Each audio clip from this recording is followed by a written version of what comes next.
யாருக்கெல்லாம் எடுத்துக்கொள்ளப்பட முடியும்? யாரெல்லாம் எடுத்துக்கலாம் அப்படின்னு பார்த்தீங்கன்னா, ஆ மெயினா பையிங் அண்ட் செல்லிங். அதாவது கார் அ அல்லது van, luxury van, auto, two wheeler இவங்கெல்லாம் வந்துட்டு பையிங் அண்ட் செல்லிங் பண்ணுவாங்க. வாகனங்களை வாங்குறது, விக்கிறது. இது அவங்களுடைய நேச்சர் ஆஃப் பிசினஸா இருக்கும்.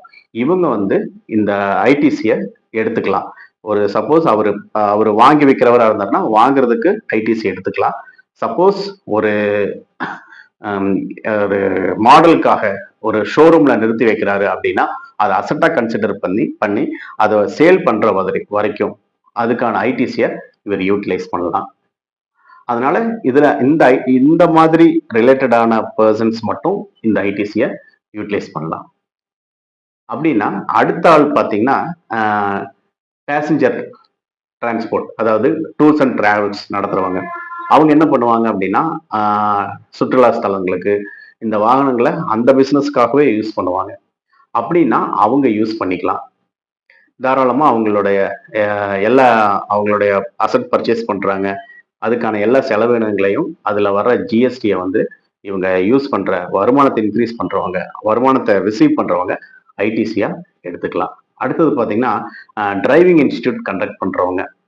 அதாவது ஒரு வாகனத்த வச்சு அவங்க என்ன பண்ணுவாங்கன்னா, டிரைவிங் பழக்கிவிட்டு அதுல ஏர்னிங்ஸ் பார்ப்பாங்க. அப்போ அதுல என்ன நடக்கும்னு பார்த்தீங்கன்னா, ஃபர்ஸ்ட் அவங்க எக்ஸாம்பிள் ஒரு கார வாங்க வேண்டிய ஒரு சிச்சுவேஷன் வந்ததுன்னா, அந்த காருக்கான ஐடிசிய அவங்க எடுத்துக்கலாம். அ ஏன்னா அந்த கார வச்சு தான் அந்த டிரைவிங் இன்ஸ்டிடியூட்டவே ரன் பண்ணுவாங்க. நெறைய கார் வச்சிருப்பாங்க. அதுக்கு வேண்டிய ஐடிசிய அவங்க எடுத்துக்கலாம். அதே மாதிரி அத வந்து என்ன பண்ணுவாங்கன்னா, டெவலப் பண்ணுவாங்க, ரிப்பேர் பண்ணுவாங்க, அ மாடிஃபை பண்ணுவாங்க. அதுக்கு என்னெல்லாம் ஃபெசிலிட்டி பண்ண முடியுமோ, அதெல்லாம் பண்ணுவாங்க.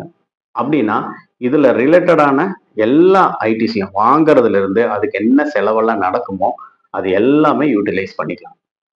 எக்ஸாம்பிள் அதுக்கு என்ன எக்ஸ்பெண்டிச்சர் வரும்னு பார்த்தீங்கன்னா, ஏஎம்சி சார்ஜஸ் பண்ணுவாங்க. ஆ ரிப்பேர்ஸ் ரிப்பேர் பண்ணுவாங்க. அப்புறம் மெயின்டனன்ஸ் பண்ணுவாங்க. சர்வீஸ் பண்ணுவாங்க வண்டிக்கு. அப்புறம் அ இன்சூரன்ஸ் பண்ணுவாங்க. அப்ப இதெல்லாமே வந்துட்டு இதுக்கு ரிலேட்டடா வர்ற எல்லா எக்ஸ்பெண்டிச்சரையும் ஐஜிஎஸ்டி போர்ஷன் அ அந்த பில்ல என்ட்ரி ஆயிக்கும். அந்த என்ட்ரியான ஜிஎஸ்டிய இந்த பெர்சன்ஸ் எடுத்துக்கொள்ளலாம்.